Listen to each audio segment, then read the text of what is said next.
আল্লাহর জন্য আমল অনেকে করতে পারে, কিন্তু আল্লাহর জন্য ত্যাগ স্বীকার সবাই করতে পারে না। আল্লাহ পাক এটা বলেছেন নবী সাল্লাল্লাহু আলাইহি ওয়াসাল্লামকে, কিন্তু ইন্না আতাইনাকাল কাউসার, মনে কষ্ট নিচ্ছ কেন হে নবী, আমি তো তোমাকে কাউসার দিয়েছি। তারা তোমাকে অনেক কিছু বলছে, তুমি এতে কষ্ট নিও না, আমি তোমাকে কাউসার দান করেছি, মহান মর্যাদা দিয়েছি। ফাসাল্লি লিরাব্বিকা ওয়ানহার, তুমি তোমার রবের জন্য সালাত পড়ো। ওয়ানহার মানে শুধু কুরবানি করো না, স্যাক্রিফাইস করো, ত্যাগ স্বীকার করতে থাকো। ইন্না শানিয়াকা হুয়াল আবতার, যারাই তোমার শত্রুতা করবে, হকের উপর তুমি আছো, যারাই তোমার শত্রুতা করবে হুয়াল আবতার, লেজ কাটা হয়ে যাবে, ধুলোয় উড়ে যাবে ইনশাআল্লাহ। হকের উপর আপনি থাকেন, যারা আপনাকে প্রতিবন্ধকতা সৃষ্টি করার চেষ্টা করবে, আল্লাহ পাক স্বয়ং তাদেরকে ধুলো বানিয়ে উড়িয়ে দিবেন ইনশাআল্লাহ। এটাই আল্লাহর সুন্নাহ, যুগে যুগে এটাই হয়েছে। নূহ আলাইহিস সালাম, তিনি এবং তার অনুসারীরা আল্লাহ পাক বাঁচিয়েছেন না, তার বিরোধিতা যারা করেছেন তারা আছে, আল্লাহ ডুবিয়ে দিয়েছেন। আল্লাহ সুন্নাহ দেখেন। আদ জাতি, এই যে হুদ আলাইহিস সালাম, তার সঙ্গীদেরকে আল্লাহ পাক বাঁচিয়েছেন না, তার বিরোধিতাকারীদেরকে আল্লাহ পাক ঝড় দিয়ে উড়িয়ে দিয়েছেন। সামুদ জাতি, এই যে সালেহ আলাইহিস সালামের কওম, আল্লাহ পাক তাকে এবং তার অনুসারীদেরকে বাঁচিয়েছেন না, দুনিয়া আখিরাতে সম্মানিত করেছেন না, তার বিরোধিতাকারীদেরকে আল্লাহ পাক বজ্রপাত দিয়ে ধ্বংস করে দিয়েছে। ফিরআউন, এর পুরো সুপার পাওয়ার, একদম মিলিটারি পাওয়ার, আল্লাহ পাক একেবারে লোহিত সাগরে ডুবিয়ে দিয়েছেন না, আর মূসা আলাইহিস সালামকে আল্লাহ বিজয় দিয়েছেন। একই সুন্নাহ প্রত্যেক যুগে যুগে। ইব্রাহিম একা ছিলেন, আল্লাহ বলেছেন তুমি একাই একটা উম্মাহ, ইব্রাহিম তুমি একাই একটা উম্মাহ। আল্লাহর কাছে হকপন্থীর দাম আছে, সংখ্যা গরিষ্ঠতার দাম নাই। হকের দাম আছে, সংখ্যা গরিষ্ঠতার দাম আল্লাহর কাছে নাই। আল্লাহ দেখবেন হক কোনটা।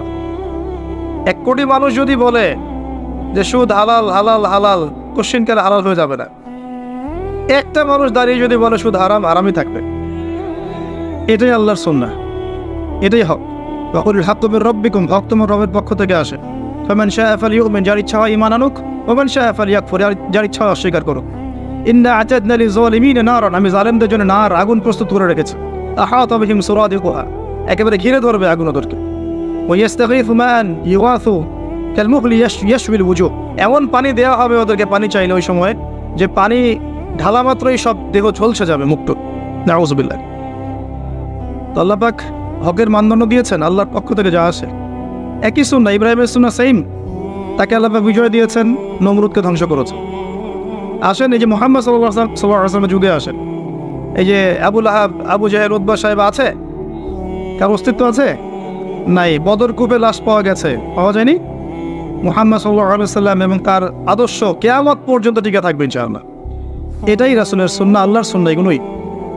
অতএব আপনি হকের উপর থাকলে বিভিন্ন দিক থেকে বাধা পাবেন।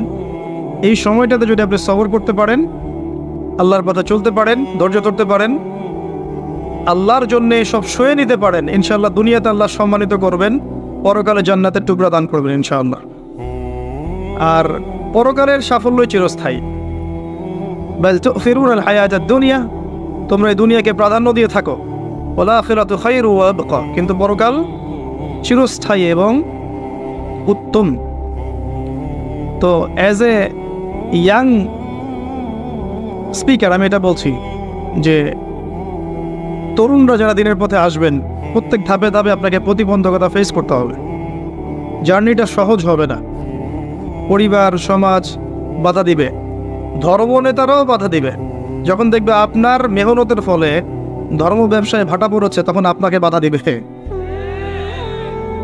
দেখবেন যখন আপনার কিছু কিছু সত্য কথার ফলে আল্লাহ, এটা তো হাদিসে, আল্লাহ জিবরাইল আলাইহিস সালামকে ডেকে বলেন যে আমার ওই বান্দাকে আমি ভালোবাসি, তুমিও তাকে ভালোবাসো।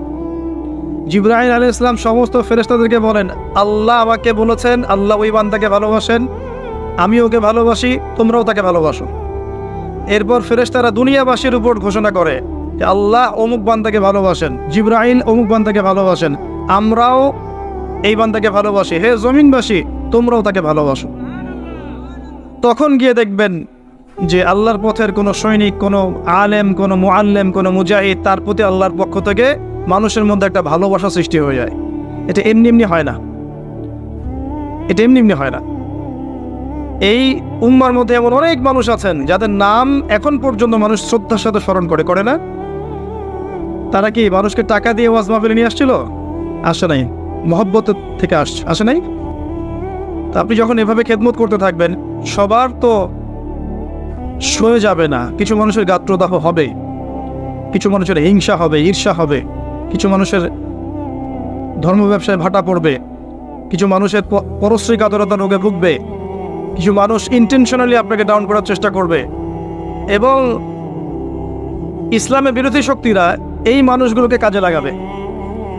ইসলামের বিরোধী শক্তিরা এই মানুষগুলোকে হজ্জা বা দড়ি মনে করে কাজে লাগাবে। এটাই হচ্ছে সারা বিশ্বে চলে আসছে দীর্ঘদিন থেকে। এটাই এই পৃথিবীর সুন্নাহ। তবে যুবকদেরকে বলবো, হতাশ হবেন না, ভেঙে পড়বেন না, আল্লাহর পথে চলতে থাকবেন। আপনার জীবনের শেষ দিনটা যেন আল্লাহর পথে চলতে চলতেই শেষ হয়। ইন্নামাল আমালু বিল খাওয়াতিম। মানুষের নেক আমল শেষের উপর ডিপেন্ড করে, নিয়তের উপর ডিপেন্ড করে এবং শেষের উপর ডিপেন্ড করে। অতীতে কি হয়েছে ভুলে যান। মিউজিক করতেন, গার্লফ্রেন্ড ছিল, পর্ন দেখেছেন, জুয়া খেলেছেন, মাদকের সাথে সম্পৃক্ত ছিলেন, হারাম অ্যাফেয়ার্সে ছিলেন, কি করেছেন অতীতে, আজকে থেকে ভুলে যান। ফ্রম নাও অন, যখন থেকে আপনার কাছে হেদায়েতের বাণী আসবে তখন থেকে তওবা করে নেবেন। বলবেন আস্তাগফিরুল্লাহাল্লাযী লা ইলাহা ইল্লা হুয়াল হাইয়ুল কাইয়্যুম ওয়া আতুবু ইলাইহি। এটা বলে ওযু করবেন, 2 রাকাত সালাত পড়বেন, 2 চোখের পানি ফেলে দিয়ে আল্লাহর কাছে কান্নাকাটি করবেন, আল্লাহর কাছে চাইবেন, আল্লাহ আমাকে পুরো জীবন, আগামী পুরো জীবন দিনের উপর পাহাড়ের মতো অটল থাকার তৌফিক আমাকে দান করো এবং আমার দ্বারা তুমি এই উম্মার খেদমত কবুল করো। এরপরে আপনি ফিল করবেন যে আল্লাহ আপনার সাথে আছে আর কেউ আপনার সাথে নাই। ঠিক এরপর আপনি ফিল করবেন যে আল্লাহ আপনার সাথে আছে আর কেউ সাথে নাই। পরিবার ভুল বুঝতে পারে, গার্লফ্রেন্ড ছেড়ে চলে যাবে, আপনার চাকরি চলে যাইতে পারে, আপনার ব্যবসায় লস হতে পারে, আপনার এই সামাজিক প্রতিবন্ধকতার শিকার হতে পারেন। হ্যাঁ, আপনাকে বিভিন্ন মানুষ ভালো মন্দ বাজে বাজে টাইটেল দিতে পারে, জঙ্গি হয়ে গেছে, সন্ত্রাসী হয়ে গেছে ইত্যাদি বলতে পারে। এবং ধর্মনেতারাও বাধা দিতে পারে আপনাকে, কারণ শিরকের বিরুদ্ধে বলবেন, বেদাতের বিরুদ্ধে বলবেন, হারামের বিরুদ্ধে বলবেন। আপনি যখন এই সারা বিশ্বের যে প্রতারণা চলছে পশ্চিমাদের, এগুলোর বিরুদ্ধে বলবেন, অভ্যন্তরীণ বাহ্যিক সমস্যাগুলো তুলে ধরবেন, তখন চতুর্দিক থেকে আপনার উপর অক্টোপাসের মতো আঘাত আসবে। দেন ইউ উইল রিয়েলাইজ, তখন আপনি ফিল করবেন যে আপনি হকের উপর আছেন এবং আপনার সাথে কেউ নাই, আল্লাহ আছে। আর আল্লাহ যদি আপনার সাথে থাকেন, এই দুনিয়াতে ইজ্জত দেওয়ার মালিক আল্লাহ এবং পরকালে জান্নাত দেওয়ার মালিক কে? আল্লাহ। এটাই হচ্ছে মূল কথা। এই পথটা যারা সারভাইভ করতে পারবে, রাসূল সাল্লাল্লাহু আলাইহি ওয়াসাল্লাম 2টা সুসংবাদ দিয়েছে।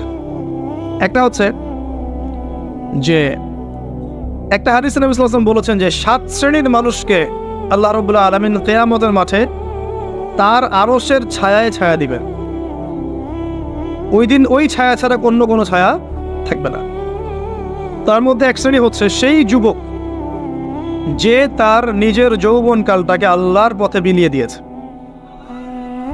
এই সুযোগটা কি দাড়ি পাকা মানুষদের আছে? এখন আপনাদের সামনে আছে। এই কথাটা শুনছেন আপনি, আপনার কান পর্যন্ত পৌঁছে গেল। এরপরে ডিসিশন ইজ ইয়োর্স। আপনার রাস্তা আপনি বেছে নেবেন। ওয়াহাদাইনাহুন নাজদাইন, আমি 2টা পথ দেখিয়েছি, ইম্মা শাকিরা ওয়া ইম্মা কাফুরা। ইচ্ছা হলে কৃতজ্ঞ হও, ইচ্ছা হলে অকৃতজ্ঞ হও। আল্লাহ আপনাকে ফোর্স করবেন না, লা ইকরাহা ফিদ্দিন। আল্লাহ পাক হাত ধরে আপনাকে নামাজি বানাবেন না। এখন আপনার সিদ্ধান্ত নিতে হবে যে আপনি কি করবেন। আল্লাহর জন্য বাঁচবেন না শয়তানের জন্য বাঁচবেন? যদি শয়তানের জন্য বাঁচেন, তাহলে আপনি দুনিয়াতে বাড়ি গাড়ি, টাকা পয়সা, জমি জমা, ব্যাংক ব্যালেন্স, স্ট্যাটাস সবই পাবেন ইনশাআল্লাহ। আল্লাহ পাক সেগুলো আপনাকে খুশি হয়ে দিবেন না, ফিতনা, রাগ হয়ে দিবেন। আর যদি আপনি আল্লাহর জন্য বাঁচেন, তখনও আপনি বাড়ি পাবেন, গাড়ি পাবেন, নেকের স্ত্রী পাবেন, প্রশান্তি পাবেন, হেদায়েত পাবেন, কোরআন পাবেন, নূর পাবেন, সব কি সম্মানও পাবেন। এগুলো আল্লাহ পাক আপনাকে খুশি হয়ে দান করবে ইনশাআল্লাহ। কোনটা যাচ্ছেন, আল্লাহ সন্তুষ্টি না অসন্তুষ্টি? এখন প্রশ্ন হচ্ছে যে যারা আমরা তরুণ আছি, আমাদের ফিউচারটা কি, আমরা কিভাবে আগাতে পারি? প্রথমে বুঝতে হবে আপনাকে, ওই যে প্রথমে আলোচনা শুরু করলাম, এই যে বইটা আমার হাতে আছে, এই বইটা থাকার পরেও আমি বিশ্বকে ডিল করতে পারছি না। আপনাকে আগে বুঝতে হবে যে আপনি কোথায় আছেন। প্রথমে আপনাকে বুঝতে আপনি কোথায় আছেন। 1 নাম্বার, ধর্মতাত্ত্বিক দৃষ্টিকোণ থেকে দেখাচ্ছে আপনি এমন একটা জায়গায় আছেন যে মুসলিমদের মধ্যে শতদা বিভক্ত দল আছে, বিভিন্ন দল আপনাকে ফ্ল্যাগ নিয়ে ডাকছে, আমার কাছে আসো, জান্নাতে সার্টিফিকেট পাবা,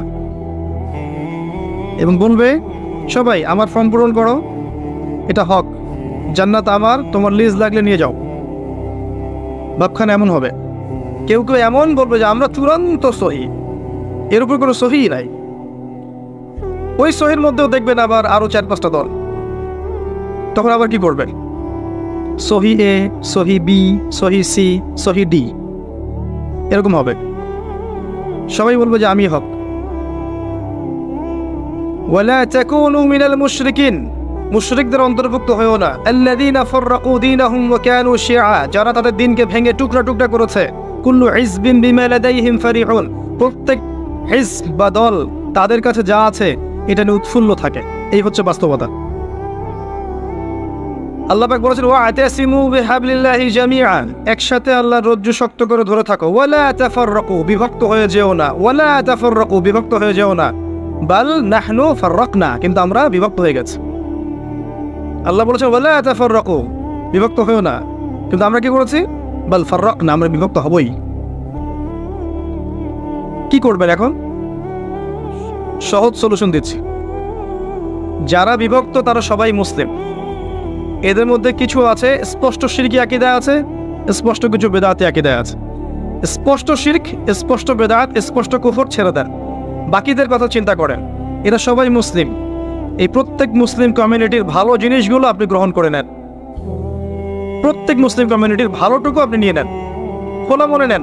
মৌমাছির মতো হন, জ্ঞান অর্জন করতে গিয়ে মৌমাছির মতো হন। ওই শুধু মাছির মতো হবেন না যে শুধু নোংরার মধ্যেই বসে, না। মৌমাছি যেখানে মধু সেখানে যাবে, তাই না? আপনিও সবার ভালোটুকু নেবেন, খারাপটুকু ছেড়ে দিবেন। সহজ না জিনিসটা?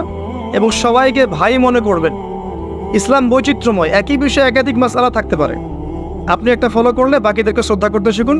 ঠিক আছে, ওরও হয়তো দলিল আছে, আমার দলিলটা আমার কাছে বেশি স্ট্রং মনে হয়, আমি এটা পালন করছি। এর মানে এই না যে আমি সঠিক, ওই বাতিল, এমন মনে করবেন না। পুরো উম্মাহকে একটা দেহ ভাবতে শেখো।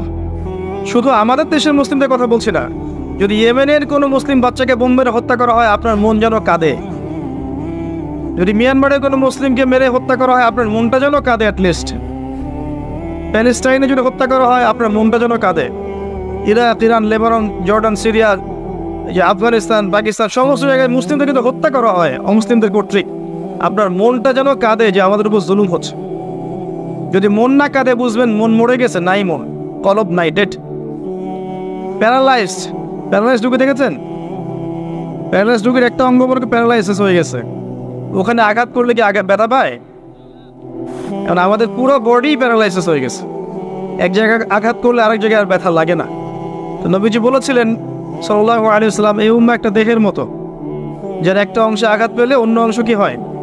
ব্যথা অনুভব করে। এখন সেটা আমরা করি? খুব কম মানুষই করে। বরং খুশি হয়, বরং মিষ্টি বিতরণ করে, বরং মনে করে না ঠিকই হয়েছে, ওর সাথে হওয়া উচিত ছিল, এরকম মনে করে। তারা বুঝতে পারে না যে যা হয়েছে তাদের সাথে সেটা কাল তার সাথেও হবে।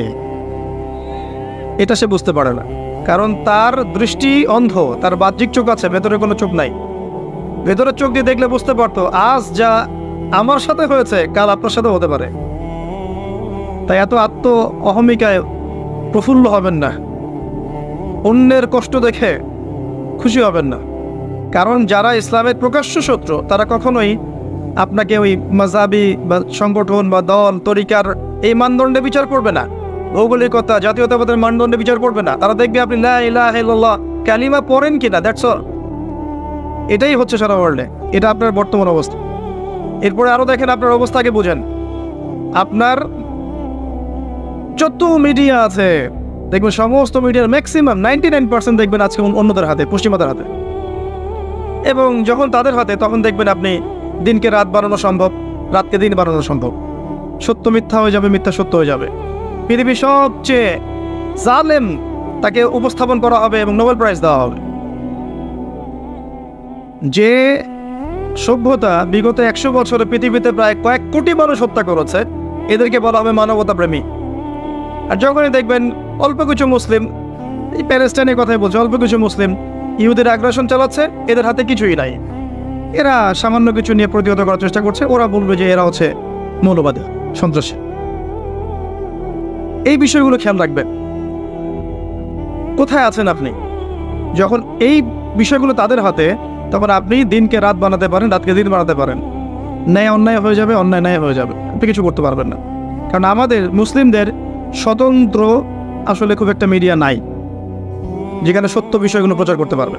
এখন ইউটিউব, ফেসবুকিং হয়েছে, আপনারা প্রচার করছেন, কিন্তু এখানেও অনেক ফিতনা আছে। কারণ এই প্ল্যাটফর্মগুলো হচ্ছে ইহুদি খ্রিস্টানদের, এই প্ল্যাটফর্মগুলো ইহুদি খ্রিস্টানদের প্ল্যাটফর্ম। এখানে আমরা যারা নেমেছি, আমরা নিজেরা আসলে নিজের পায়ে কুড়াল মেরেছি, জানেন। একটা লেকচার দেওয়া হবে, দেখবেন লেকচারের একটা অংশ কাট করে এমন সামলাইন দিয়ে দিবে যে আপনি শেষ, অথচ ওর সাথে আপনার বিন্দুমাত্র সম্পর্ক নাই, ঠিক আছে। আর এই কাজগুলো ইন্টেনশনালি অনেকে করতে পারে, খুব সহজ। এখানে মানুষকে বিতর্কিত করা খুব সহজ। ইমাম আবু হানিফা রাহিমাহুল্লাহকে যদি এখন বসাই দিতে পারতেন এবং এরকম 10টা 20টা 50টা মাহফিল করাতে পারতেন, ইউটিউবে ছড়াতেন, দেখতেন যারা বিতর্কিত করতে চাইবে তার কথা ধরেও বিতর্কিত করতে পারবে না। সুযোগ আছে, একটা কথার এক অংশ একটা কথা আরেক অংশ লাগিয়ে দিবে, সৈল। এখনকার অবস্থা আপনার যে আপনার কাছে মিডিয়া নাই, প্রযুক্তি, এই যে যত প্রযুক্তি দেখছেন এগুলো কাদের হাতে? আমাদের হাতে নাই। আপনার প্রাইভেসি পর্যন্ত আপনার হাতে নাই। সেলফোন আছে, ইন্টারনেট আছে, অন্যান্য টেকনোলজিগুলো আছে, এগুলো দিয়ে আপনার যত প্রাইভেসি আছে, এই প্রাইভেসিগুলো কিন্তু আর এখন আপনার কাছে নাই। সব কিছুই মনিটর করা সম্ভব। আর মনিটর করার প্রয়োজন নাই, কারণ ব্রেনটাকে এমনভাবে ওয়াশ করে দিয়েছে পশ্চিমারা যে আপনি যা করবেন নিজেই সেটা ছবি তুলে ফেসবুকে দিয়ে দিবেন। আপনাকে মাইন্ড প্রোগ্রামিং করা হয়েছে, কথা বুঝতে পারছেন না? আপনি যা করবেন নিজেই ছবি তুলে ফেসবুকে দিয়ে দিবেন। আপনার মাথাটাকে এমন ধাঁচে নিয়ে আসা হয়েছে। ওয়াইফের সাথে শুয়ে আছেন, ছবি দিয়ে দিলেন। ওয়াইফের সাথে ঘুরছেন, ছবি দিয়ে দিলেন। গার্লফ্রেন্ডের সাথে কোলে শুয়ে আছেন, ছবি দিয়ে দিলেন। আপনি বুঝতে পারছেন এখন প্রাইভেট লাইফ কোনটা, পাবলিক লাইফ কোনটা। এই কমন সেন্সটা হারিয়ে ফেলেছেন এই অনলাইন ইউজ করতে করতে। এটা আপনার মাথাটাকে প্রোগ্রামিং করা হয়েছে, হিপনোটাইজের মতো প্রোগ্রামিং করা হয়েছে। মনিটর করতে হবে না, আপনি নিজেই বলে দিবেন কি করছেন না করছেন, কোথায় যাচ্ছেন। আজকে এই যে কফি খাইলাম, দেখবেন আপনি লিখছেন আজকে কাপড় ধুইলাম, ফেসবুক খুলে দেখবেন আজকে আমি অমুকের সাথে বসে চা খাইছি, রাস্তায় যাচ্ছিলাম 10 টাকা দান করার সুযোগ পেয়েছি, দিয়ে দিয়েছে ছবি। সব নিজেই বলে দেবে কি করছে সারাদিন। মানে এটা কি মানে প্রাইভেট লাইফটাকে পাবলিক করে দেওয়া হলো না? আমরা এই সেন্সটা হারিয়ে ফেলেছি। প্রযুক্তি আমাদের হাতে নাই। আপনি যদি দেখেন এডুকেশন সিস্টেম, এই সিস্টেমটাও এর মধ্যে অনেক সমস্যা আছে। কীরকম? আপনি জেনারেল লাইনে পড়লে আপনি এদিকে পড়তে থাকবেন 10 বছর 20 বছর 30 বছর, দেখবেন যে আপনি ইসলামের বেসিক অনেক জিনিস শিখতে পারেন নাই, তাই না? এমনকি দেখবেন আপনি হয়তো বিশুদ্ধ করে কোরআন তেলাওয়াত করা, 100টা হাদিস মুখস্থ করা, কোনটা ফরজ কোনটা ওয়াজিব সুন্নত মুস্তাহাব, অনেক বিষয় আপনি বুঝতে পারবেন না, পড়াশোনা করার সুযোগ পান নাই। এমন নয় সিলেবাসের মধ্যে নাই, সিলেবাসের মধ্যে আছে, কিন্তু আপনি পড়ার তৌফিক পাচ্ছেন না। ধর্ম বই আছেন স্কুলে কলেজে আছে না, কিন্তু আপনি দেখবেন পড়ছেন না, আপনি অন্যদিকে বেশি ফোকাস করছেন, তাই না? মাদ্রাসায় যান, এখানে আপনি পড়ছেন মাশাআল্লাহ, দাওরা ফারেক করছেন, কিন্তু দেখবেন বাস্তবিক অর্থে আপনি ইংরেজিতে পিছিয়ে থাকছেন, সায়েন্সে পিছিয়ে থাকছেন, আইসিটিতে পিছিয়ে থাকছেন, ইকোনমিক্স বুঝছেন না, ফিলোসফি পলিটিক্যাল সায়েন্স বুঝতে পারছেন না। তখন দেখা যায় একজন দাওরা ফারেক ছেলে যখন মিম্বরে দাঁড়ায়, মিম্বরে বসে খুতবা দেয়, তার মধ্যে জ্ঞান আছে মাশাআল্লাহ, জ্ঞানের কোনো কমতি নাই, কিন্তু জেনারেল এই সাবজেক্টগুলো জ্ঞান না থাকার কারণে, যেহেতু সমাজের বেশিরভাগ মানুষ জেনারেল এডুকেটেড, তারা ওই মানুষটাকে সঠিকভাবে গ্রহণ করতে পারছে না, তাই না? কিন্তু সে যদি জেনারেল সাবজেক্টগুলো পড়তো, তাহলে এই মিম্বর থেকে সে এমন কথা বলতে পারতো যে ইনশাআল্লাহ ওই যে বললাম কোরআন হাতে নিয়ে সে বিশ্বকে চ্যালেঞ্জ করতে পারতো। এটা হচ্ছে না, সিলেবাসের পরিবর্তন দরকার ছিল, হয়ে ওঠে নাই। জানি না এগুলো বলেই বা কি লাভ, আগামী তো হবে কিনা কখনো। তবে আমার আশা এবং ইচ্ছা যে আমরা যেটা পাই নাই বা এখনো পাচ্ছি না, আমাদের পরবর্তী প্রজন্ম, আমাদের এই ছেলেমেয়েরা যারা বিয়ে শাদী করেছেন, বাচ্চা কাচ্চা হচ্ছে, এদেরকে এই সিলেবাস দেওয়ার চেষ্টা করেন। দেখবেন ইনশাআল্লাহ ওরা কোরআন সুন্নাহকে হাতে নিয়ে বিশ্বকে চ্যালেঞ্জ করতে পারবে ইনশাআল্লাহ। আরও প্রবলেম আছে। এবার মনে করেন জেনারেল লাইনের মানুষেরা হেদায়েত পেয়ে ইসলামের দিকে এসেছে, মনে করেন এখন এই ছেলে কি করবে, কি পড়াশোনা করবে, কোন বই পড়বে, কি সিলেবাসে পড়বে, কোনো ঠিক নাই। সে বিক্ষিপ্ত, একবার এখানে যাচ্ছে, একবার ওখানে যাচ্ছে, একবার ওখানে যাচ্ছে, ইউটিউবে লেকচার শুনে একটা হাদিস পড়ে এলোমেলো পড়াশোনা করছে, তার পড়াশোনা কিন্তু কনস্ট্রাকটিভ না। এখন আমাকে উত্তর দেন, যারা আলেম ওলামা আছেন উত্তর দেন, এই হিউজ জেনারেল লাইনে যারা পড়া মানুষ হেদায়েত প্রাপ্ত হয়ে ইসলামের দিকে এসেছে, আবেগ আছে, তওবা করেছে, আল্লাহর পথে চলার চেষ্টা করছে, এদেরকে এডুকেটেড করার জন্য কি পদক্ষেপ গ্রহণ করেছেন বলেন? এদেরকে কি আলেম বানানো যাবে না? সম্ভব না? ওদের মাথায় কিচ্ছু নাই? কোনো কোনো ক্ষেত্রে তো ওরা অনেক কিছু আপনাদের চেয়ে ভালো বোঝে। হ্যাঁ, জিও পলিটিক্স ওরা ভালো বোঝে, ইকোনমিক্স ওরা ভালো বোঝে, ইংরেজি ওরা ভালো বোঝে, আইসিটি ওরা ভালো বোঝে। এখন এদেরকে কি করবেন? এরা কি সমাজের আবর্জনা হয়ে থাকবে? কয়টা প্রতিষ্ঠান আছে যেখানে এই বিশাল সংখ্যক জেনারেল মানুষদেরকে নিয়ে 5 বছর, 6 বছর, 10 বছর, আচ্ছা 10 বছর গেলাম না, 2 বছর, 3 বছর, 4 বছর, 5 বছর এরকম মেয়াদি কোর্স লঞ্চ করা যেত না, যার মধ্য দিয়ে তারা মৌলানা হয়ে বের হতো? সম্ভব ছিল না? কয়টা মাদ্রাসা এটা আছে? ইনিশিয়াল পদক্ষেপগুলো নিচ্ছেন না, কিন্তু সমালোচনা করার সময় ঠিকই করছেন। ওই ছেলেটা কিভাবে দিন শিখবে যদি আপনি সহযোগিতা না করেন, এরকম প্রতিষ্ঠান না গড়ে তোলেন, কোর্স লঞ্চ না করেন, এরকম মাওলানা কোর্সগুলো লঞ্চ না করেন? তাহলে ও কি আলেম হওয়ার অধিকার রাখে না? নাকি কোরআন সুন্নাহ শুধু আলেমদের জন্য, জেনারেলদের জন্য নয়? কি এই সমস্যাগুলো তুলে ধরাটা কি আমার অপরাধ? আল্লাহ বোঝার তৌফিক দান করে। এখন এই জেনারেল মানুষটা কি হবে জানেন? যেহেতু আপনি কনস্ট্রাকটিভ কোনো ডাইরেকশন দিচ্ছেন না, এই জন্য যারা উগ্রবাদী দর্শনে বিশ্বাস করে, জেনারেল একটা ভাইকে ডাকবে, জিহাদের 4-5টা আয়াত শোনাবে, এর মাথাটাকে ওয়াশ করে দিয়ে দিবে। বুঝতে পারছেন কথা? একজন বেদাতীয়কে ডাকবে, বেদাতের যে আয়াতগুলো আছে এগুলো পড়ে পড়ে পড়ে ওর মাথাটা ওয়াশ করে দিবে, ও দেখবেন ওই পথে চলে গেছে। ওকে যে কোনো দিকে তখন মোটিভেটেড করা সম্ভব, কারণ ওকে আপনি কনস্ট্রাকটিভ সিলেবাসে পড়াশোনা করাতে পারেন নাই। ব্যর্থতা কার? আমার। আল্লাহ বোঝার তৌফিক দান করে। আরো সাজেশন দিচ্ছি, শোনেন। এই যে মাহফিল নিয়ে এত সমস্যা অনেকের, সবার না, একটা সিলেবাস করে দেন রাষ্ট্র থেকে, যেখানে প্রত্যেকটা বিষয় থাকবে। এই যে বিসিএস যেমন আছে, বিসিএস অনেকগুলো বিষয় আছে না, এই সিলেবাসে কোরআন, হাদিস, অ্যারাবিক ল্যাঙ্গুয়েজ, আরবি সাহিত্য, আপনার ফিক, উসুল ফিক, আপনার যে ইসলামের ইতিহাস, ইসলামী অর্থনীতি সব ঢুকায় দেন, দিয়ে একটা সিলেবাস করে দেন, দিয়ে বিসিএস এর মতো একটা পরীক্ষার আয়োজন করেন, যেই পরীক্ষায় জেনারেল এবং মাদ্রাসা উভয় ব্যাকগ্রাউন্ডের স্টুডেন্টরা অংশ নিতে পারবে, সবার জন্য উন্মুক্ত। একটা নির্দিষ্ট সীমা দেন, বয়স সীমা দেন, এই বয়স হতে হবে, এই ডিগ্রি থাকতে হবে, তারপরে পরীক্ষা অংশ নিতে পারবে। করে দেন, করার পরে 2টা 3টা 4টা ধাপে পরীক্ষা নেন, written viva, written viva, written viva. Cadre যেমন করে বের করেন, এইভাবে 100টা আলেম বের করেন না বাংলাদেশে, এবং এই 100টা আলেমকে গভর্নমেন্ট জব দিয়ে দেন। গভর্নমেন্ট জব দিয়ে বলেন এই 100টা আলেম সারা দেশে দাওয়াতি কাজ করবে, এবং মাহফিল থেকে কোনো পারিশ্রমিক দিতে পারবে না, গভর্নমেন্ট তাদেরকে জব দিবে এবং স্যালারি দিবে, তারা সমস্ত জায়গায় দাওয়াতি কাজ করে বেড়াবে। তখন এই চেয়ারে বসে কেউ উল্টাপাল্টা কথা বলতে পারবে না। যারা এখানে এসে বসবে তারা এডুকেটেড হয়ে বসবে। আর এখন যাকে তাকে আপনি বসাতে পারবেন, এবং যা ইচ্ছা গাল গল্প কেচ্ছা কাহিনী কমেডি সার্কাস করে চলে যাবে, টাকা নিয়ে চলে যাবে। এই সিস্টেমটা ভালো ছিল না? আমার সাথে যত উচ্চ পদস্থ কর্মকর্তার কথা হয়েছে, এই কথাটাকে তারা খুব অ্যাপ্রিসিয়েট করেছিলেন, যেটা আসলে খুব সুন্দর একটা কথা বলেছে। কিন্তু বাংলাদেশের মানুষের সেন্টিমেন্ট এমন যে এটা এখন লঞ্চ করা সম্ভব না। যদি আপনি এরকম 100টা মুসলিম ক্যাডার বের করতে পারতেন, দাঈ ইলাল্লাহ, যাদেরকে দিয়ে আপনি সারা দেশে এবং দেশের বাইরেও দাওয়াতি কাজ করাবেন, তাহলে একই কথা, একই ভাষায় সবাই কথা বলতো, এবং বিভক্তি ছড়াতো না, ইখতিলাফ ছড়াতো না, সুন্দর হতো, জিনিসগুলো ব্যালেন্সড হতো। এটা মাদ্রাসা জেনারেল সবার জন্য উন্মুক্ত করে দিতেন, তারপর দেখতাম যে আসলে কে কত ভালো করতে পারে, তারপরে আসেন। এবং এখানে ইসলামিক সাবজেক্টের সাথে অন্য সাবজেক্টও থাকবে, ভূগোল থাকবে, জিওপলিটিক্স থাকবে, ইকোনমিক্স থাকবে, ইংরেজি থাকবে, সব থাকবে।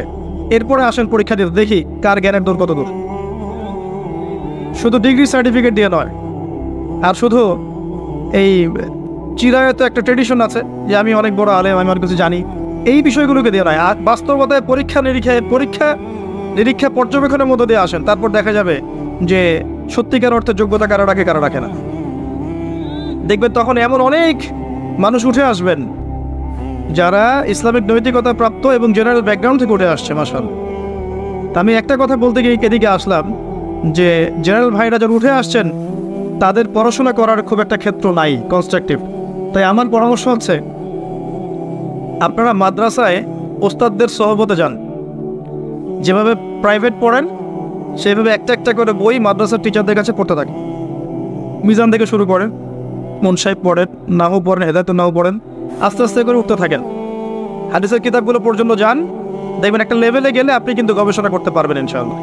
এছাড়া আমি দেখছি না অন্য কোনো অপশন আপনার সামনে, কিছু করতে চান জ্ঞান দিয়ে, আর কোনো অপশন আমার জানা নাই।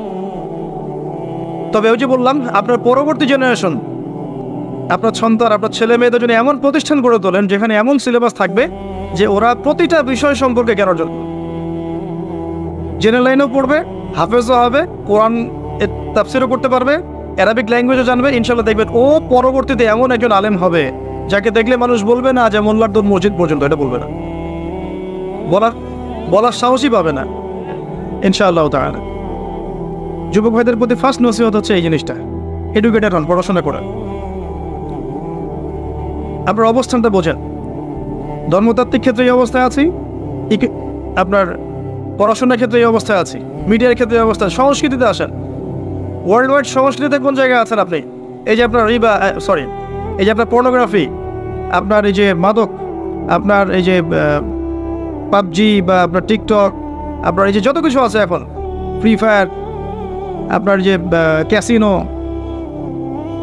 ফ্রি মিক্সিং, হারাম গার্লফ্রেন্ড বয়ফ্রেন্ড অ্যাফেয়ার্স, এই যে বিষয়গুলো চলছে এখন, এই বিষয়গুলো কি মুসলিমরা তৈরি করেছে? এই জিনিসগুলো কোন সভ্যতা থেকে এখানে আসলো বলেন দেখি? প্রত্যেকটাই কিন্তু ওদিক থেকে এসেছে। ওরা এগুলো দিয়ে কি করেছে? যুবকদের ইমানটাকে নষ্ট করে দিয়েছে। স্পেশালি মুসলিম যুবকদেরকে টার্গেট করেছে, কারণ যুবকরা যদি ইমানদার হয় ওদের বিরুদ্ধে দাঁড়াতে পারবে না। যুবকরা যদি ইমানদার না হয় তাহলে দাঁড়াতে পারবে না। ইমানদার না করানোর জন্যে এই যে আপনাকে মেয়ে সহজলভ্য করে দেওয়া হয়েছে, পর্ন সহজলভ্য করে দেওয়া হয়েছে, আপনার মেগাবাইট আপনি নিচ্ছেন আর রাত্রেবেলা দেখছেন, ঠিক আছে? আপনার মাদক সহজ করে দেওয়া হয়েছে, ফ্রি মিক্সিং, চাইলে আপনি মেয়েদের সাথে কথাবার্তা বলতে পারেন, জেনা করতে পারেন, এমনকি পতিতালয়ে যেতে পারেন, মাদক খেতে পারেন, এগুলো আপনাদের সহজ করে দেওয়া হয়েছে। কি কারণ? একটাই কারণ, আপনার কলবের নূর, ইমান নষ্ট করে দেওয়াটা। বেঈমান যুব সমাজ কখনো আল্লাহর পথে কাজ করতে পারবে না, এই একটা কারণে এই কাজটা করা হয়েছে। আর এদিকে এই হ্যামিলনের বাসিওয়ালাদের পিছনে ঝুঁকে পড়েছে বেশিরভাগ জেনারেল লাইনের ছাত্ররাই, মাদ্রাসার ছাত্ররা এই ধার কাছে খুব কম যায়। কিন্তু এখন তাদের মধ্যেও ফিতনা ঢুকেছে, কারণ ফোন তো সবার হাতে হাতে, এই কারণে ফিতনা ঢুকেছে। এবং এই ফোনের সংস্কৃতিটা আমাদেরকে ঠান্ডা মাথায় চিন্তা করার সময় দিচ্ছে না, খেয়াল করেছেন? অলওয়েজ বিজি, ঠান্ডা মাথায় একটা চিন্তা করবে সময় নাই। এই বিষয়গুলো খেয়াল রাখবেন। আরেকটা বিষয় বলবো যে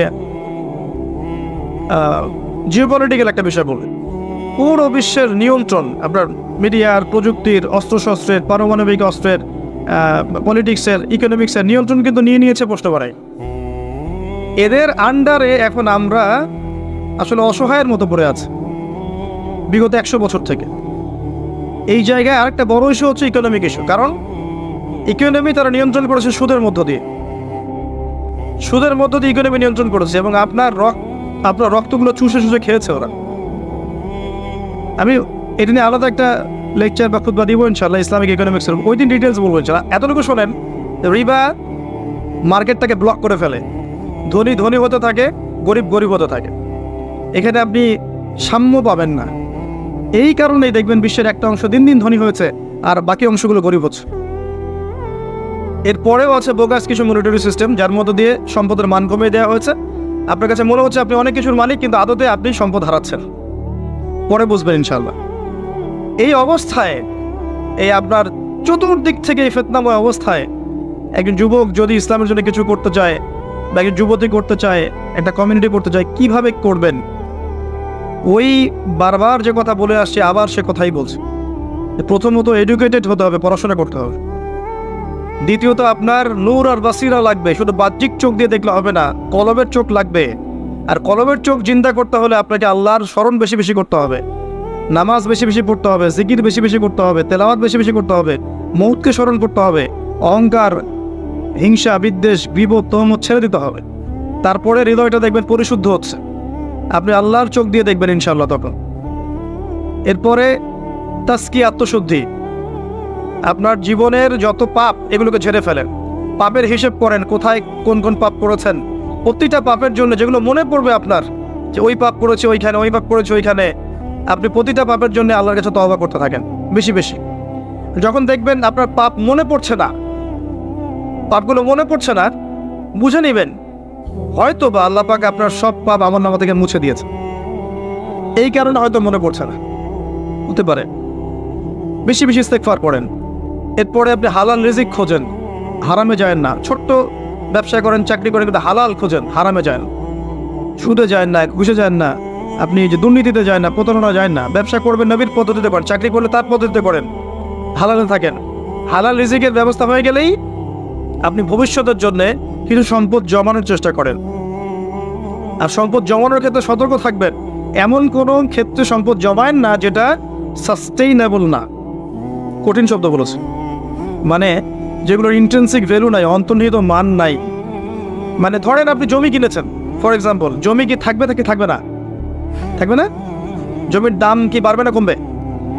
এটা বুঝতে পারছেন, এটা সাস্টেইনেবল অ্যাসেট। ঠিক আছে, মনে করেন আপনি আপনার ওয়াইফের জন্য কয়েক ভরি সোনা কিনেছেন, কথার কথা, এর দাম কমবে না বাড়বে? আপনি আপনার ওয়াইফের জন্য কিছু রূপা কিনেছেন, সম্পদের মান কমবে না বাড়বে? এমন কিছুতে যদি রেখে দেন যেটার মান কমে যায়, তাহলে আপনি সম্পদ হারাবেন। তো অর্থ জমানোর ক্ষেত্রে আপনি এটা খেয়াল রাখবেন। আর কি করবেন? আদর্শ পরিবার করবেন। বারবার বলি, একটা নেককার মেয়েকে আল্লাহর কাছে চেয়ে নেন, সেজদায় পড়ে। আদর্শ পরিবার গড়েন, বাচ্চা কাচ্চা এদেরকে ইসলামিক তরিকতে মানুষ করেন, পরিবারে তাওহীদ রাখেন, সুন্নত রাখেন, হালাল রিজিক রাখেন, বেদাত শিরক এগুলো দূর করে দেন। পরিবারের মধ্যে আপনি তালিম করেন, চর্চা করেন, কোরআন হাদিস পড়েন, ইসলামিক সংস্কৃতি রাখেন, পরিবারকে সময় দেন, আপনার ওয়াইফকে সময় দেন, বাচ্চাকে সময় দেন, এবং তাদেরকে আপনার আদর্শে গড়ে তোলেন ইনশাআল্লাহ। যখন দেখবেন এই ছোট্ট পরিবারটা, এই যে কয়দিন আমরা দুনিয়াতে আছি, এই পরিবারটা আপনার কাছে মনে হবে জান্নাতের টুকরা। কারণ দুনিয়া তো শান্তির জায়গা নয়, শান্তির জায়গা। কিন্তু দেখবেন পরিবার যদি আদর্শ হয়, মনে হবে যে হ্যাঁ আপনি শান্তিতে আছেন দুনিয়াতে। আর পরিবার যদি ভেজাল হয়, ওই যে জিন্স পরা আর গেঞ্জি পরা মেয়ে বিয়ে করেন, তাহলে আপনার দুনিয়া জাহান্নাম হয়ে যাবে, নাউজুবিল্লাহ। তো এই জায়গায় কাজ করেন। আরেকটা বিষয় বলে শেষ করছি, যে আপনাদেরকে আল্লাহ পাক প্রতিভা দিয়েছেন সবাইকে কিছু না কিছু। এই প্রতিভাগুলোকে আপনি আল্লাহর পথে কাজে লাগান। আপনি হয়তো বলতে পারেন বা লিখতে পারেন, বা আপনি এক অর্থ আছে, আপনি মসজিদ করতে পারবেন, মাদ্রাসা করতে পারবেন, আপনি এতিমদের প্রজেক্ট করতে পারেন, বিধবাদেরকে নিয়ে কাজ করতে পারেন। মানে যেখানেই উম্মার কল্যাণ আছে, বই ছাপানো হোক, প্রকাশনা সংস্থা হোক, অনলাইনে হোক, অফলাইনে হোক, যাতে দিনের একটু উপকার হবে, দিনটা একটু এগিয়ে যাবে, ওই দিকে আপনি আপনার সময়, শ্রম, মেধা এগুলোকে ব্যয় করেন। এই পরিপূর্ণ দিন বাদ দিয়ে অন্য দিন যদি কেউ তালাশ করে, কবুল করা হবে কিনা, একটা বড় প্রশ্ন কিনা? উত্তর আল্লাহ পাক দিচ্ছে সূরা আলে ইমরানে গিয়ে 85 নম্বর আয়াতে। আল্লাহ পাক বলছেন, ওয়া মা ইয়াবতাগি গায়রাল ইসলামি দীনান ফালা ইউকবালা মিন। কেউ যদি ইসলাম নামক এই পরিপূর্ণ জীবন ব্যবস্থাকে বাদ দিয়ে অন্য কোনো দিন তালাশ করে, অন্য কোনো কোড অফ লাইফ তালাশ করে, ফালা ইউকবালা মিন, তার কাছ থেকে কোনো ফরজ নফল কোনো আমলই কবুল করা হবে, কবুল করা হবে। আচ্ছা, তারপরে আল্লাহ পাক বলছেন, ইন্না দীনা ইনদাল্লাহিল ইসলাম, এই সূরা 19 নম্বর আয়াতে আমার কাছে আল্লাহ পাক বলছেন, নিশ্চয় আল্লাহর কাছে একমাত্র গ্রহণযোগ্য দিনের নাম কি? ইসলাম। ইসলাম একমাত্র দিন, সেটা আবার পরিপূর্ণ। এটা বাদ দিয়ে অন্য কোনো দিন তালাশ করলে কবুল হবে না। Concept clear? এবার সামনে যাই। পরিপূর্ণ মানে কি? পরিপূর্ণ অর্থটাকে এটাও তো বুঝতে হবে। পরিপূর্ণ মানে, শর্ট করে বলি, আমাদের জীবনে 5টা থেকে 6টা ডিপার্টমেন্ট থাকে, একটু বোঝেন। একটা ডিপার্টমেন্ট হচ্ছে আমাদের ইবাদত বন্দেগীর ডিপার্টমেন্ট, মানে আমরা এখানে নামাজ পড়ি, রোজা রাখি, হজ জাকাত এগুলো করি, আমরা তাসবিহ তাহলিল জিকির আসগার এগুলো করি, ইবাদত বন্দেগী করি, আল্লাহর জিকির, তাসবিহ তাহলিল, দান সাদাকা, নামাজ, রোজা, হজ জাকাত ইত্যাদি। এগুলো হচ্ছে আমাদের ইবাদত বন্দেগীর ডিপার্টমেন্ট, 1 নাম্বার। 2 নাম্বার, আমাদের পারিবারিক ডিপার্টমেন্ট আছে, আমরা পরিবার চালাই, বিয়ে শাদী করি, হ্যাঁ, স্ত্রী সন্তান লালন পালন ভরণ পোষণ দেয় ইত্যাদি, এই পরিবারের মধ্যে দিনের আমরা চর্চা করি, এটা পারিবারিক ডিপার্টমেন্ট। 3 নম্বর হচ্ছে সোশ্যাল, আমরা সামাজিক জীব, সমাজে আমরা একে অপরের সাথে মেলামেশা করি, সামাজিক বিষয়গুলো ডিল করি, এটা আমাদের সামাজিক জীবন। 4 নম্বর আমাদের পলিটিক্যাল লাইফ আছে। মানুষ কিন্তু খলিফা, আল্লাহ পাকের কি খলিফা, আল্লাহ পাকের জমিনে সে খলিফার দায়িত্ব পালন করবে। যদি আল্লাহর বিধান অনুযায়ী করে তাহলে আল্লাহর খলিফা, যদি শয়তানের বিধান অনুযায়ী করে তাহলে শয়তানের খলিফা। কথা ক্লিয়ার? যদি আল্লাহ পাকের বিধান অনুযায়ী করে তাহলে আল্লাহর খলিফা, যদি শয়তানের বিধান অনুযায়ী করে তাহলে শয়তানের খলিফা। তখন খলিফার কনসেপ্ট থাকবে। তো পলিটিক্যাল লাইফে ইসলামিক কিছু হেদায়েত আছে, এটা আমাদের পলিটিক্যাল লাইফ। 5 নম্বর হচ্ছে আমাদের কালচারাল লাইফ, আমরা সাংস্কৃতিক জীবন আছে আমাদের। সংস্কৃতির ক্ষেত্রে আমরা বিভিন্ন ক্ষেত্রে বিভিন্ন কাজ করি, আমাদের কৃষ্টি কালচার সংস্কৃতি আছে। তো আপনাকে আমি বুঝালাম যে আমাদের জীবনের ডিপার্টমেন্ট কয়টা ভাই? মোটামুটিভাবে 6টা। 1 নম্বর ইবাদত বন্দেগীর জীবন। ইবাদত বন্দেগীর জীবনে কোরআন এবং সুন্নায় 100% হেদায়েত আছে কি নাই? কথা বলেন এবার, আছে কি নাই? আচ্ছা। 2 নম্বর আমাদের পারিবারিক জীবনের হেদায়েতগুলো কোরআন সুন্নায় আছে কি নাই? আছে না নাই? আচ্ছা, খেয়াল করবেন কোনটা নাই। 3 নম্বর আমাদের সোশ্যাল জীবন, সামাজিক জীবনের হেদায়েত কোরআন সুন্নায় আছে না নাই? 4 নম্বর আমাদের পলিটিক্যাল হেদায়েতগুলো কোরআন সুন্নায় পাওয়া যায় কি যায় না? 5 নম্বর আমাদের কালচারাল জীবনের হেদায়েত পাওয়া যায় কি যায় না? 6 নম্বর আমাদের ইকোনমিক জীবন, ইকোনমিক লাইফ, অর্থনৈতিক জীবনের হেদায়েত কোরআন এবং সুন্নাহ দিয়েছে কি দেয় নাই? তাহলে জীবনের প্রতিটা ক্ষেত্রের হেদায়েত কোরআন এবং সুন্নায় আছে না নাই? এখন প্রশ্ন হচ্ছে আপনি মানবেন কি মানবেন না? এখন প্রশ্ন হচ্ছে আপনি মানবেন কি মানবেন না? যদি মানেন দুনিয়াতে সফল, পরকালে জান্নাত। যদি না মানেন দুনিয়াতে পার পেয়ে যেতে পারেন, পরকালে জাহান্নাম। কথা পরিষ্কার? যদি মানেন দুনিয়াতে সফল, পরকালেও জান্নাত ইনশাআল্লাহু তাআলা। যদি না মানেন দুনিয়ায় পার পেয়ে যেতে পারেন, পরকালে পার পাওয়া যাবে না। পরকাল দূরের কথা, কবরেও পার পাওয়া যাবে না। কবরে আল্লাহ রাব্বুল আলামিন প্রশ্ন করবেন, ফেরেশতাদেরকে দ্বারা প্রশ্ন করাবেন। কি প্রথমটা? মান রব্বুক, তোমার রবকে। দুনিয়াতে কেউ যদি আল্লাহর সাথে শিরক করে থাকে সে কখনোই মান রব্বুক উত্তর দিতে পারবে না।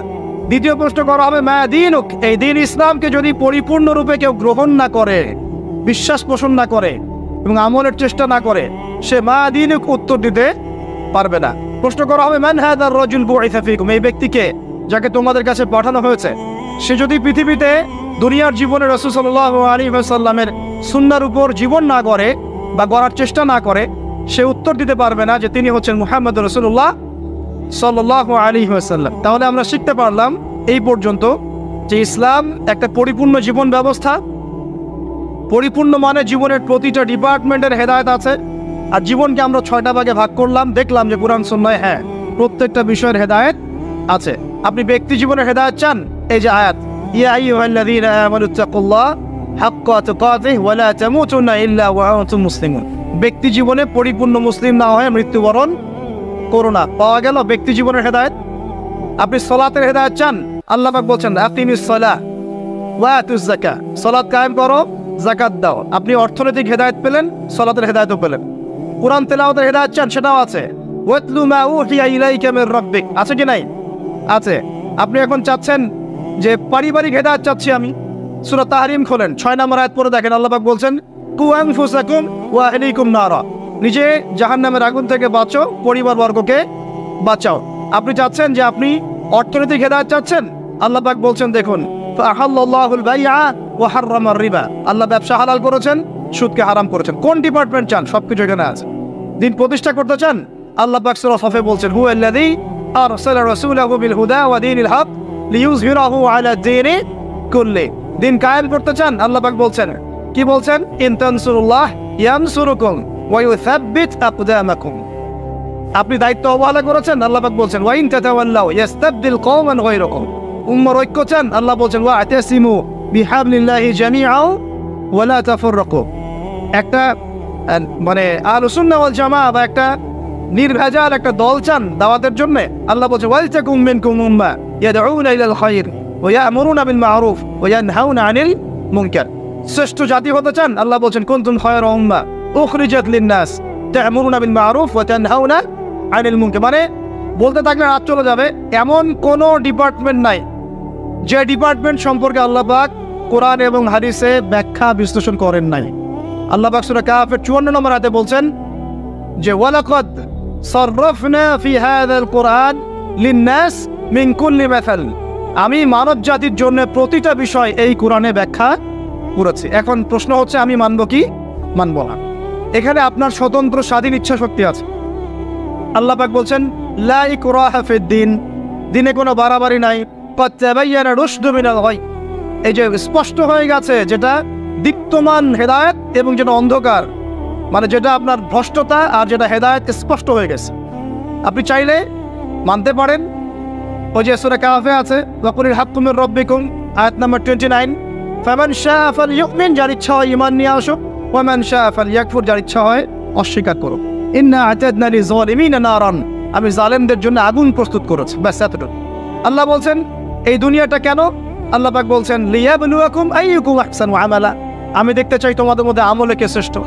মানে কোন ডিপার্টমেন্টটা, যে কোনো ডিপার্টমেন্টের হেদায়েত কোরআন শুনে পাওয়া যাবে। এখন আমার প্রশ্ন হচ্ছে আপনি আমি মানবো কি না? আল্লাহ উত্তর দিচ্ছেন লা ইকরাহা ফিদ-দীন, দিনে কোনো বাড়াবাড়ি নাই। তুমি চাইলে মানো, না চাইলে মেনো না। আল্লাহ পাক আপনাকে ঘাড় ধরে একদম মসজিদে ঢোকাবেন না। ঢোকাবেন? আল্লাহ পাক আপনাকে ফোর্সফুলি যাকাত দেওয়াবেন না। আল্লাহ পাক আপনাকে ধরে বেঁধে একদম রমজানের রোজা রাখবেন না। আল্লাহ পাক আপনাকে দিন কায়েমের জন্য দাওয়াত এবং জিহাদের মেহনত জোর করে করাবেন না। কিছুই আল্লাহ পাক জোর করবেন। আল্লাহ পাক শুধু স্পষ্ট করে দিয়েছেন কোনটা সত্য কোনটা মিথ্যা। এখন এইটাই পরীক্ষা আমাদের এই দুনিয়ায়। দুনিয়াটা হচ্ছে কি কারাগার না? আর দুনিয়া সিজনুল লিল মুমিন ওয়াল জান্নাতু লিল কাফির, কাফেরদের জন্য দুনিয়া জান্নাত, মুমিনদের জন্য কি এটা কারাগার। এই কারাগার বা জেলখানার জীবনের সময় আবার অনির্ধারিত, কেউ জানে না কতদিনে কে বাঁচবে, কতদিনে কে মরবে। এই সময় অনির্ধারিত। কারাগারের জীবন, হেদায়েত স্পষ্ট, মানবা কি মানবা না, ইচ্ছার স্বাধীনতা আল্লাহ পাক দিয়েছেন। কথা ঠিক না ঠিক? এবার আমাদের উপর এখন আল্লাহ পাক ছেড়ে দিলেন, নবীর মাধ্যমে জানিয়েও দিলেন। আর এই নবী প্রথম নবী নন, প্রত্যেক যুগে যুগে আল্লাহ পাক নবী রাসূল পাঠিয়েছেন। এমন কোনো সম্প্রদায় নাই যেখানে আল্লাহ পাক নবী পাঠান নাই। আল্লাহ পাক তার উপরে আঙ্গুল তোলার কোনো রকম সুযোগ রাখেন নাই, রেখেছেন। কেউ বলতে পারবে না যে আমি জানি নাই, আমি মেসেজ পাই নাই, আমাদের নবী আসে নাই, আমাদের কাছে আসমানি কিতাব আসে নাই। কেউ বলতে পারবে না। পারবে? পারবে না। এখন আমাদের চয়েস। এখন আমরা কি পরিপূর্ণ ইসলাম পালন করতে চাইবো না চাইবো না? এবার কথা বলেন, আমরা কি পরিপূর্ণ ইসলাম পালন করবো না করবো না? যদি পরিপূর্ণ ইসলাম পালন করতে চাই তাহলে কয়েকটা বিষয়। এক, একটু মনোযোগ দেন, পরিবেশ নষ্ট করেন না। এক নাম্বার, আমাদের সবাইকে আল্লাহ পাকের তাওহীদ লা ইলাহা ইল্লাল্লাহর উপর থাকতে হবে এবং সুন্নাত মুহাম্মদুর রাসূলুল্লাহর উপর থাকতে হবে। পারবো ইনশাআল্লাহ? দুই নাম্বার, আমাদের সবাইকে ইবাদত বন্দেগীর জীবনের সমস্ত ইবাদত নবীর তরিকায় করার চেষ্টা করতে হবে। আল্লাহ পাক তৌফিক দান করুন, আমিন। আমাদের সবাইকে অর্থনৈতিক জীবনে গিয়ে আবার হারামখোর হওয়া যাবে না, হালাল রিজিক অন্বেষণ করতে হবে। আল্লাহ পাক তৌফিক দান করুন, বলি আমিন। আমাদের সবাইকে পারিবারিক জীবনে গিয়ে ওই ইহুদি খ্রিস্টানদের মতো পরিবার করা যাবে না, ইসলামিক পরিবার করতে হবে। আল্লাহ পাক তৌফিক এনায়েত করুন। আমাদের সবাইকে এই সামাজিক জীবনে গিয়ে ইহুদি খ্রিস্টানদের মতো সংস্কৃতি এবং সমাজনীতি ফলো করা যাবে না, আল্লাহর দেওয়া সংস্কৃতি এবং সমাজনীতি ফলো করতে হবে। আল্লাহ পাক তৌফিক দান করুন, বলি আমিন। ইভেন পলিটিক্যাল লাইফে গিয়েও চেষ্টা করতে হবে আল্লাহর বিধানগুলো অনুযায়ী মানুষের মাঝে বিচার ফয়সালা করার জন্য। আল্লাহ পাক তৌফিক দান করুন, বলি আমিন। এবং সর্বোপরি দুনিয়া আখিরাতের যতগুলো ক্ষেত্র আছে, এই প্রতিটা ক্ষেত্রে রাসূলুল্লাহ সাল্লাল্লাহু আলাইহি ওয়াসাল্লামের দেখানো আদর্শ এবং তরিকা অনুযায়ী চলতে পারলে কবরেও শান্তি, দুনিয়াতেও সফল, হাউজে কাউসারের পানিও পাবো ইনশাআল্লাহ, রাসূল সাল্লাল্লাহু আলাইহি ওয়াসাল্লামের সুপারিশও পাবো ইনশাআল্লাহ, তার সাথে জান্নাতে থাকতেও পারবো ইনশাআল্লাহ। এবার দুটো দিকে ফোকাস করে আমি আলোচনা করবো, খুব খেয়াল রাখেন, একটু মনোযোগ দেন, এই জায়গাটা খুব ইম্পর্টেন্ট। এই পুরো মিশনে শয়তান আমাদেরকে দুটো দিকে বেশি বিভ্রান্ত করছে। কয়টা দিক? দুটো দিক। এক, তারা শয়তান এবং তার অনুসারীদের কথা বলছি, তারা মুসলিমদেরকে জান্নাতের পথ থেকে সরিয়ে দেওয়ার জন্যে এক নাম্বার যেটা অস্ত্র হিসেবে নিয়েছে তা হলো শিরক। কি নাম? মানে শিরক যদি মুসলিমদেরকে করানো যায় তাহলে সে আল্লাহ পাকের রহমত থেকে বেরিয়ে যাবে। কারণ আল্লাহ রাব্বুল আলামিন একটা ওয়াদা করেছেন। কি ওয়াদা? আল্লাহ পাক তার নবীকে বলেছেন, তোমার উম্মতের মধ্যে কোনো ব্যক্তি যদি, হে মুহাম্মদ সাল্লাল্লাহু আলাইহি ওয়াসাল্লাম, তোমার উম্মতের কোনো ব্যক্তি যদি আসমান জমিনের সমান গুনাহ নিয়ে আমার সামনে দাঁড়ায় কিন্তু তার আমল নামায় কোনো শিরকের পাপ নাই, আমি আল্লাহ তার সামনে আসমান জমিন সমান রহমত নিয়ে হাজির হব ইনশাআল্লাহ। সুবহানাল্লাহ পড়বে এটা।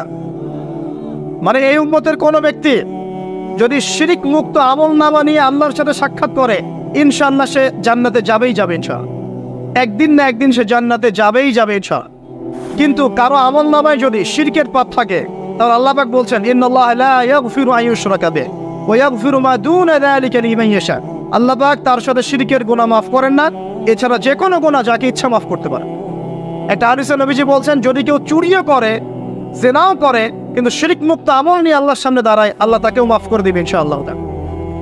এটাই সেই হাদিসের ব্যাখ্যা। আসলে লা ইলাহা ইল্লাল্লাহ যে ব্যক্তি মন থেকে পড়েছে, কলবের মধ্যে সরিষা দানা পরিমাণ ঈমান আছে, মানে শিরকের পাপ করে নাই, ইনশাআল্লাহ তাআলা আল্লাহ পাক তাকে জান্নাত দিবেন একদিন না একদিন ইনশাআল্লাহ। আল্লাহ পাক তাকে শাস্তি দিতে পারেন, মাফ করাতে পারেন, কিছু আযাব দিয়ে হলেও আল্লাহ পাক তাকে জান্নাতে দিবেন ইনশাআল্লাহ তাআলা। এখন প্রশ্ন হচ্ছে, তাহলে সহিহ বুখারীর এই হাদিসটা কেমন? কোন হাদিস? নবী সাল্লাল্লাহু আলাইহি ওয়াসাল্লাম বলছেন, এই হাদিসটা আসছে বুখারীতে 4 বার, একবার না কিন্তু 4 বার। নবীজি বলছেন, কিয়ামতের দিনে, মনোযোগ দেন প্রিয় ভাই, কিয়ামতের দিনে আদম আলাইহিস সালামকে ডেকে আনা হবে। ডেকে বলা হবে, তোমার সন্তান যারা আছে, আদম সন্তান, তাদের মধ্য থেকে তুমি জাহান্নামীদেরকে আলাদা করে ফেল। আদম আলাইহিস সালাম বলবেন, হে আল্লাহ, কতজনকে আলাদা করো? আল্লাহ পাক বলবেন, প্রতি 1000-এ 999 জনকে জাহান্নামের জন্য আলাদা করে দাও। নাউজুবিল্লাহ বলবেন। প্রতি 1000-এ 999 জনকে জাহান্নামের জন্য আলাদা করে দাও। সহিহ বুখারীতে 4 বার আসে, একবার না, 4 বার। এবার সাহাবীরা কিন্তু একটু বিচলিত হয়ে পড়লেন। তিনি বলেন, ইয়া রাসূলুল্লাহ, তাহলে কিভাবে হবে? নবী সাল্লাল্লাহু আলাইহি ওয়াসাল্লাম বলছেন, আশ্বস্ত হও, জান্নাতীদের কাতার হবে 120টা। কয়টা? 120টা। তার মধ্যে 80টা কাতার হবে আমার উম্মতে মুহাম্মাদের ইনশাআল্লাহ। এবং এই হাদিসটা শোনালেন যে ব্যক্তি এই উম্মতের মধ্যে আল্লাহর সাথে শিরক না করে মারা যাবে, আল্লাহ পাক তাকে মাফ করে দেবেন ইনশাআল্লাহ। তাহলে প্রশ্ন, এত পার্সেন্টেজ, হিউজ পার্সেন্টেজ মানুষ কেন তাহলে জাহান্নামে যাচ্ছে? তাদের আমল নামায় কোন পাপটা থাকতে পারে যার কারণে তারা জাহান্নামে যাচ্ছে? উত্তর দেন দেখি। আল্লাহ পাক কিন্তু বলে দিয়েছেন, আল্লাহ পাক শিরক ছাড়া যে কোনো গুনাহ যাকে ইচ্ছা মাফ করতে পারেন। তাহলে এত বেশি মানুষ কেন জাহান্নামে যাচ্ছে? উত্তর, তাদের আমল নামায় কোন পাপ থাকতে পারে? সে। এবার আসেন, ইবলিস এবং তার অনুসারীরা উম্মতে মুহাম্মাদীকে বিভ্রান্ত করার জন্য এই শিরকের একটা ব্যাপক সয়লাব ছড়িয়ে দিয়েছে সমাজের মধ্যে। আমি খুব শর্ট করে বোঝাবো। আরেকটা হাদিস বলবো তার আগে আপনাকে, সেটা হলো, এই উম্মতের 70,000 মানুষ কিন্তু আবার বিনা হিসেবে জান্নাতে যাবে। এই উম্মতের 70,000 মানুষ বিনা হিসেবে জান্নাতে যাবে, যারা 1 নাম্বার পাখি উড়িয়ে ভাগ্য গণনা করে না। যারা পাখির সাথে ভাগ্য গণনা করে, শিরকের সাথে সম্পর্ক আছে কি নাই? আচ্ছা। যারা আগুনের শাখা টাকা দিয়ে আগুনের উল্কি অঙ্কন করে চিকিৎসা পদ্ধতি গ্রহণ করে না। যারা হারাম অবৈধ কোনো ঝাড়ফুঁক গ্রহণ করে না, এই যে তাবিজ কবজ কবিরাজি করে না, কুফরি কালাম করে ঝাড়ফুঁক করছে না, এগুলো করে না। যারা সর্বাবস্থায় আল্লাহর উপর তাওয়াক্কুল করে, 70,000 এমন মানুষ বিনা হিসেবে জান্নাতে যাবে ইনশাআল্লাহ। এটাও মাথায় নেন। এবার সামনে আসে, ইবলিস এবং তার অনুসারীরা কিভাবে শিরক ছড়িয়েছে? কয়ভাবে? উত্তর 3 ভাবে। কয়ভাবে? 3 ভাবে। আশ-শিরকু ফিল আকীদা, শিরক ছড়িয়েছে বিশ্বাসের মধ্যে। যেমন কিছু মানুষ বিশ্বাস করে এখনো এই যুগে, এবং এই যুগেরও এদের সংখ্যা বেশি, তারা বিশ্বাস করে যে আল্লাহ এই মহাবিশ্ব সৃষ্টি করেন নাই, এই মহাবিশ্ব সৃষ্টি হয়েছে বিগ ব্যাং থেকে। এই কনসেপ্টে মানুষ নাই। কোরআনে সূরা আম্বিয়ার মধ্যে একটা কথা আছে, আওয়ালাম ইয়ারাল্লাযীনা কাফারু আন্না আস-সামাওয়াতি ওয়াল আরদা কানাতা রাতকান ফাফাতাকনাহুমা। আল্লাহ পাক বলছেন, কাফেররা কি লক্ষ্য করে দেখে না যে আসমান সমূহ এবং জমিন একটা বিন্দুর মধ্যে ছিল একত্রিত, আমি এটাকে বিচ্ছিন্ন করে দিয়েছি। যদি তারা বলেও যে বিগ ব্যাং থেকে সব সৃষ্টি হয়েছে, আমরা বলবো এই বিগ ব্যাং এর স্রষ্টা হচ্ছেন আল্লাহ রাব্বুল আলামিন। কথা বুঝতে পারছেন? তো এই যে চিন্তা ওদের যে আল্লাহ বলতে কেউ না, এটা শিরক কিনা?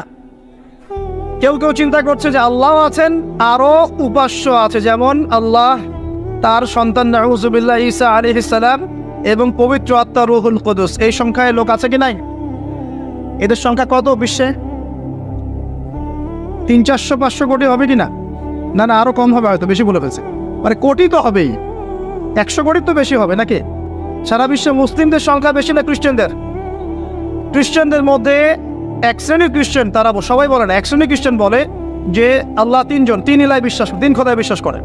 এই কয়েকদিন আগে বলেছি আমরা কি, নাউজুবিল্লাহ বলেছে মেরি ক্রিসমাস, বলেছে না 25শে ডিসেম্বর, এবং মুসলিমরাও এর সাথে একাত্মতা প্রকাশ করেছে। আস্তাগফিরুল্লাহ ওয়া আতুবু ইলাইহি। সূরা মারিয়ামে আল্লাহ পাক বলছেন তারা এমন একটা কথা বলে, ওয়াকালু ইত্তাখাযাল্লাহু ওয়ালাদা, তারা বলে আল্লাহ সন্তান গ্রহণ করেছেন। নাউযুবিল্লাহ।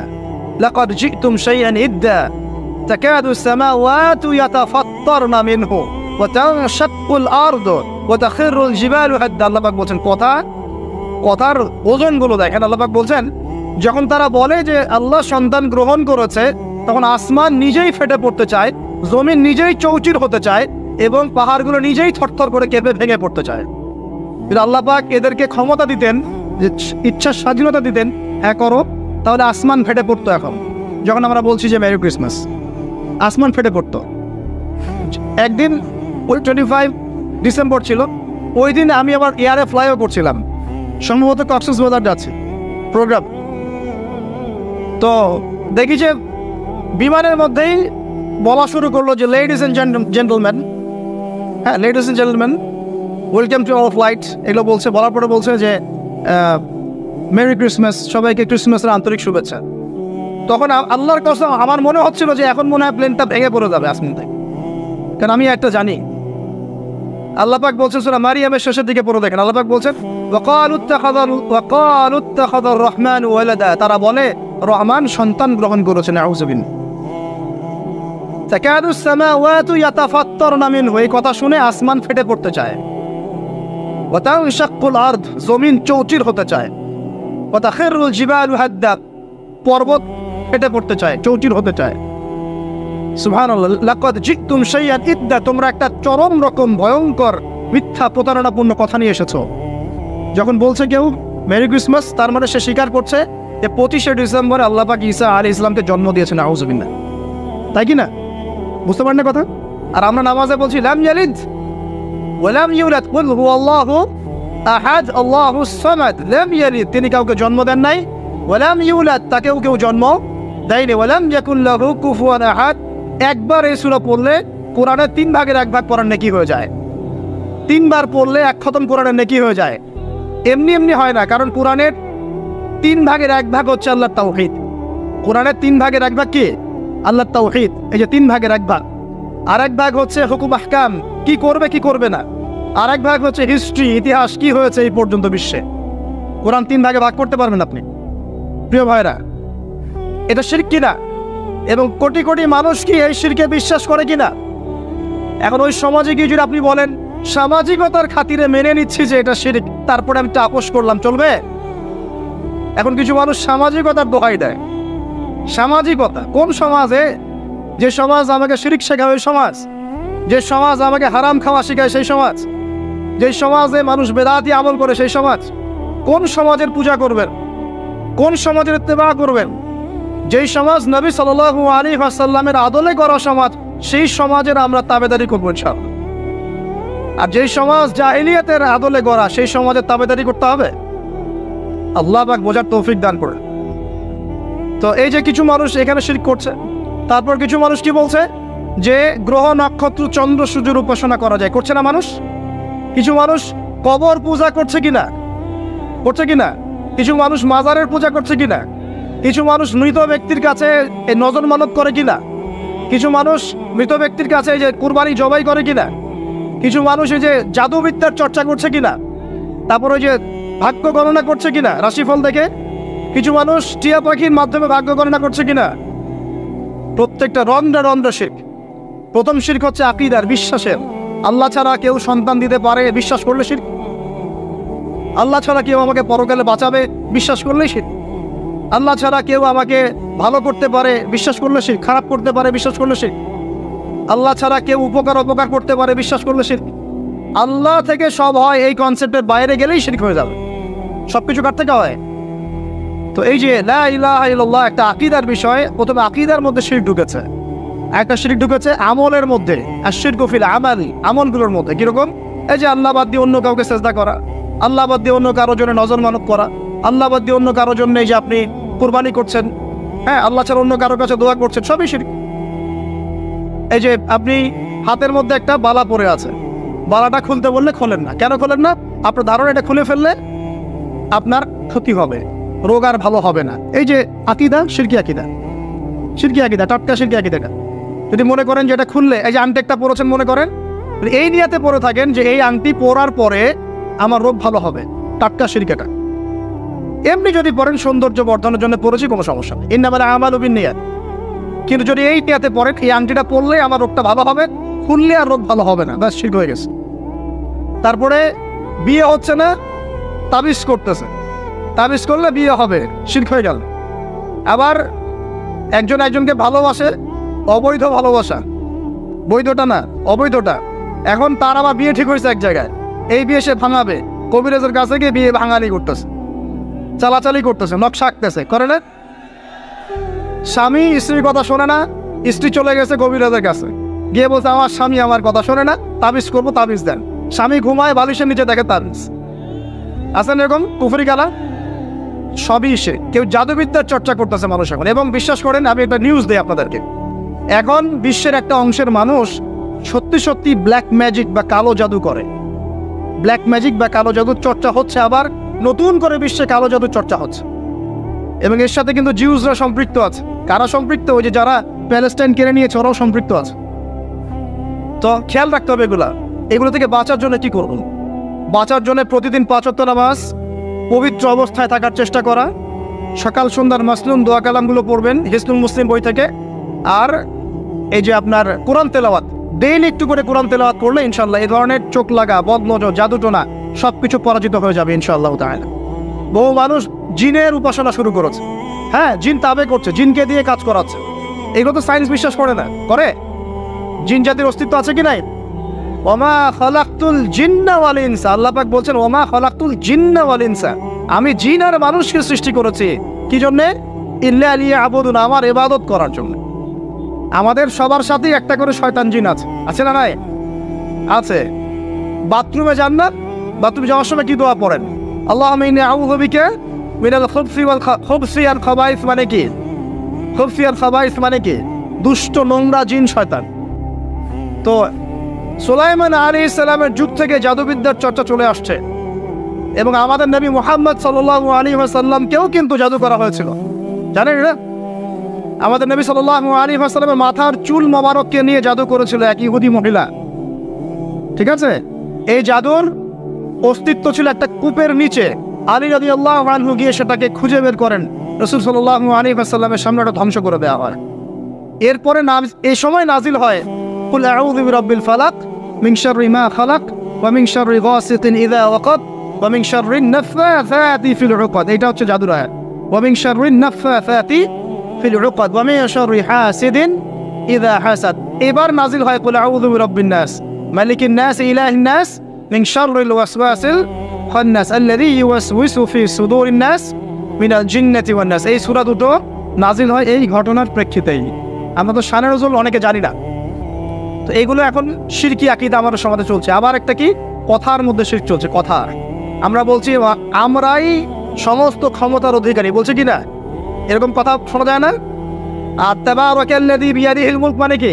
বরকতময় সেই সত্তা যার হাতে সমস্ত ক্ষমতা, রাজত্ব। তাবারাকাল্লাযী বিয়াদিহিল মুলক, তিনি বরকতময় সত্তা যার হাতে সমস্ত ক্ষমতা। আমরা বলি লা হাওলা ওয়ালা কুওয়াতা ইল্লা বিল্লাহ, কোনো শক্তি সামর্থ্য নাই কে ছাড়া? আল্লাহ ছাড়া। আর আমরা এদিকে বলছি সমস্ত ক্ষমতা আমাদের হাতে। এটা কি শিরক হচ্ছে না? শিরক হচ্ছে। আমরা বলি অনেক সময় বলে ফেলি ভাই কেমন আছেন? হ্যাঁ ভাই আপনার দোয়ায় ভালো আছে। আপনি কি আমার দোয়ায় ভালো আছেন? আপনাকে বলতে হবে যে আলহামদুলিল্লাহ, আল্লাহর ইচ্ছায়, অতঃপর আপনার দোয়ায় ভালো আছে। কথা খুব সাবধানে। আলহামদুলিল্লাহ, আল্লাহর ইচ্ছায়, এবং অতঃপর আপনার দোয়ায় ভালো আছে। অতঃপর বলতে হবে, অতঃপর, এবং না, অতঃপর। বলছে মা কেমন আছে? ভালো আছে, ডাক্তার ভালো ছিল, না হলে মাকে বাঁচানো যেত না, ব্যাস শিরক হয়ে গেল। বলছে নৌকাটা ডুবে যাচ্ছিল, মাঝি ভালো ছিল, না হলে নৌকা ডুবে যাইত। ড্রাইভারটা ভালো ছিল, না হলে রাস্তায় নির্ঘাত অ্যাক্সিডেন্ট হইতো। এইটা কথা আমরা চলতে ফিরতে শিরক করতেছি। এই যে মেয়ে ছেলেরা বল তোমাকে ছাড়া বাঁচবো না, বাঁচিয়েন না।